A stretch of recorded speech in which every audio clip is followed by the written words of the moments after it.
सोनल, हं? आज गणपती बाप्पाच्या नैवेद्यासाठी काय करणार आहे तू? काय करू सांगा तुम्ही? तळणीचे मोदक करते. आपल्याकडे ओला नारळ पण आहे, पण मैदा न वापरता का?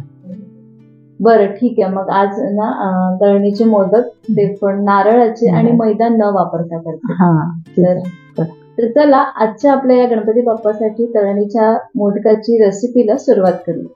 खरं तर हे तळणीचे मोदक करणं अतिशय सोपी आहे, पण कधी कधी काय होतं, जेव्हा आपण पारी करतो ना तर ती अशी खुसखुशीत होत नाही, एकदम कडक होते आणि ते मोदक तुटत नाही. तर म्हटलं चला आज एक छान साधी सोपी रेसिपी तुमच्याशी शेअर करावी, ज्यामध्ये आपण तळणीचे मोदक करणार आहोत आणि तेही मैदा न वापरता. तर मी इथे 1 कप गव्हाचं पीठ घेतलेलं आहे. सोबतच मी इथे अर्धी वाटी रवा घेतला. त्यामध्ये आपल्याला 2 चमचे तेल घालायचं आहे. तेलाच्या ऐवजी तुम्ही तुपाचा वापर केला तरीही चालेल. त्यानंतर हे तेल पूर्ण या पिठाला छान चोळून घ्यायचं आहे आणि हो, यामध्ये थोडंसं मीठ सुद्धा घालायचं आहे. आता संपूर्ण तेल मी छान पिठाला चोळून घेतलं. आता आपल्याला साध्या पाण्याने हे छान पीठ मळून घ्यायचं आहे.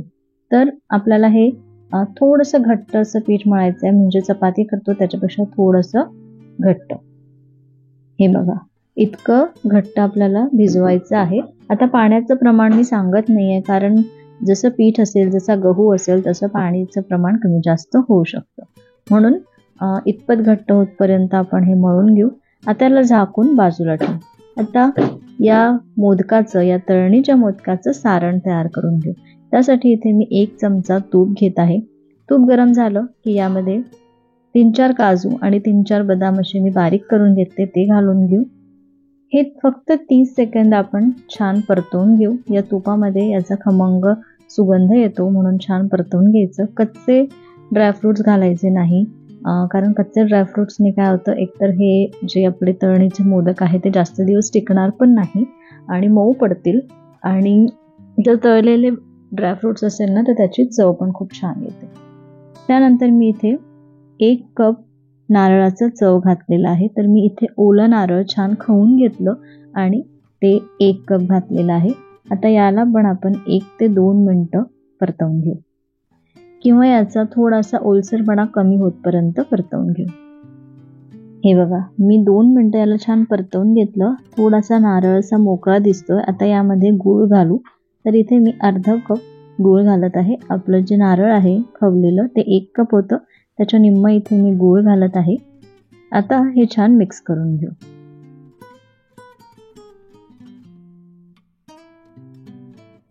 2 ते 3 मिनिटं मी हे छान परतवून घेतलं, मिक्स करून घेतलं आणि गूळ पण छान वितळलेला आहे. आता तुम्ही बघू शकता हे सारण पूर्ण मिक्स झालेलं दिसत आहे. आता यामध्ये आपल्याला साय घालायची आहे. तर मी इथे 2 टेबलस्पून दुधावरची साय घालत आहे. तुम्ही याऐवजी फ्रेश क्रीम पण घालू शकता किंवा खवा पण घालू शकता. आता हे छान मिक्स करू आणि थोडंसं हे सारण आता या दुधाने किंवा या साईने सॉफ्ट झालेलं आहे, तर याला थोडं घट्ट येतपर्यंत परतवून घेऊ. इथे मी 2 ते 3 मिनिटं याला छान परतवून घेतलं आणि हा थोडासा घट्ट झालेला आहे. आता यामध्ये पाव चमचा वेलची पूड घालून घेऊ आणि परत छान मिक्स करून घेऊ आणि आपलं हे सारण तयार आहे. आता याला आपण थंड करू आणि मोदक करायला घेऊ. सारण पण आपलं थंड झालेलं आहे आणि इथे आपलं जे पीठ आहे ते पण छान मुरलेलं आहे. तर इथे 20 मिनिटं आपण हे छान मुरत ठेवलं होतं. आता याला परत एकदा मळून घेऊ. तुम्ही बघू शकता अजूनही हे घट्टच आहे आणि यामधला जो रवा आहे ना तो पण छान फुललेला आहे आणि त्याच्यामुळे पण हे थोडंसं अजून घट्ट झालेलं आहे. तर असंच आपल्याला हे पीठ घट्ट पाहिजे आहे. आता याचे छोटे छोटे गोळे तयार करून घेऊ. तर इतक्या प्रमाणात बरोबर 21 मोदक तयार होतात. तर हे जे प्रमाण मी इथे सांगितलेलं आहे ते नक्की लक्षात ठेवा. तर या पद्धतीने लिंबापेक्षा थोडासा छोटा गोळा करायचा आहे, किंवा आपण जसं पुरी वगैरे करतो ना त्याच्यापेक्षा पण छोटा गोळा घ्यायचा आहे, कारण आपल्याला याची जी पाती लाटायची आहे ती थोडीशी पातळ लाटायची आहे, म्हणून गोळा पण छोटाच घ्यायचा. त्यानंतर आता मी सगळे गोळे तयार करून घेतले. तर या पद्धतीने लाटून घेऊ आणि बाकीचे जे गोळे आहे ते झाकूनच ठेवू, म्हणजे ते कडक येणार नाही. आणि गोळा लाटताना थोडासा पातळ लाटायचा आहे आणि अजिबात लाटताना तेलाची किंवा पिठाची गरज भासणार नाही, किंवा जर चिटकत असेल तर अगदी थोडंसं तुम्ही गव्हाचं पीठ लावलं तरीही चालेल. आता ही जी पुरी आहे किंवा ही जी पाती आहे ती अशी मी हातात घेतली आणि याच्या या पद्धतीने कळ्या तयार करून घेतलेल्या आहेत. तुम्ही बघू शकता, जसं मी इथे व्हिडिओमध्ये दाखवत आहे त्या पद्धतीने करायचं आणि पूर्ण खालीपर्यंत करायचं, म्हणजे छान खोल असा हा जी वाटी आहे ती तयार होते. त्यानंतर यामध्ये आपण 1 चमचा सारण भरून घेऊ आणि याला परत छान बंद करून घेऊ, किंवा मी दुसरी पद्धत पण तुमच्याशी शेअर करते.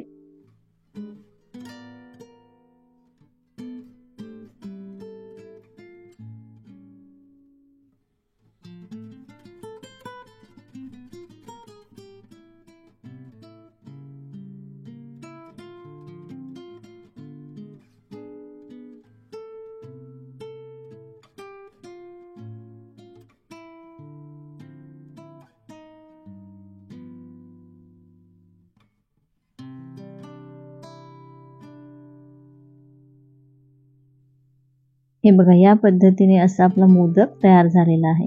दिसतंय ना किती सुंदर आणि सोबत.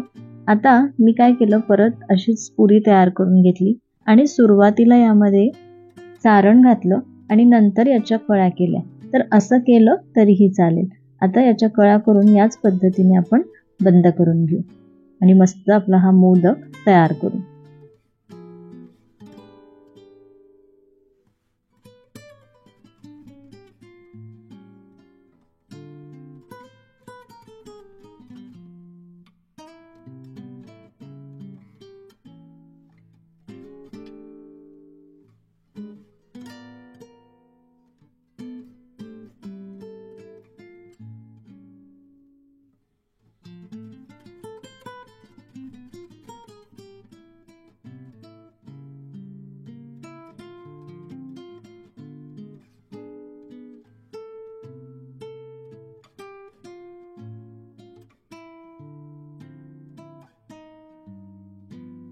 हे बघा, या पद्धतीने मी सगळे मोदक तयार करून घेतले. आता आपण तळून घेऊ. त्यासाठी बाजूला मी तेल गरम करायला ठेवलेलं आहे आणि तुम्ही बघू शकता असं थोडंसं तेलामध्ये आपण एक छोटासा गोळा टाकून बघू, तो लगेच वर येतो आहे. म्हणजेच याचा आपलं तेल छान गरम झालेलं आहे. तेल गरमच असायला पाहिजे आणि लो टू मीडियम गॅसवरती आपण हे सगळे मोदक तळून घेऊ. त्यानंतर 1 मिनिट याला अजिबात हात लावायचा नाही, नाहीतर जे आपण मोदकाचं छान आकार दिलेला आहे तो सगळा खराब होईल. त्याच्यामुळे 1 मिनिट झाल्यानंतर त्याचा जो म्हणजे ते शिजल्यानंतर आणि त्याचा आकार थोडासा स्टेबल झाल्यानंतरच आपल्याला याला चमच्याने थोडंसं हलवून घ्यायचं आहे. तर सगळीकडून मस्त असे खरपूस आपण हे मोदक तळून घेऊ.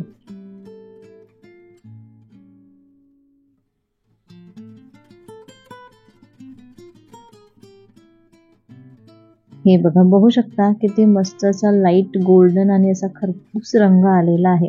असेच आपण सगळे मोदक तळून घेऊ.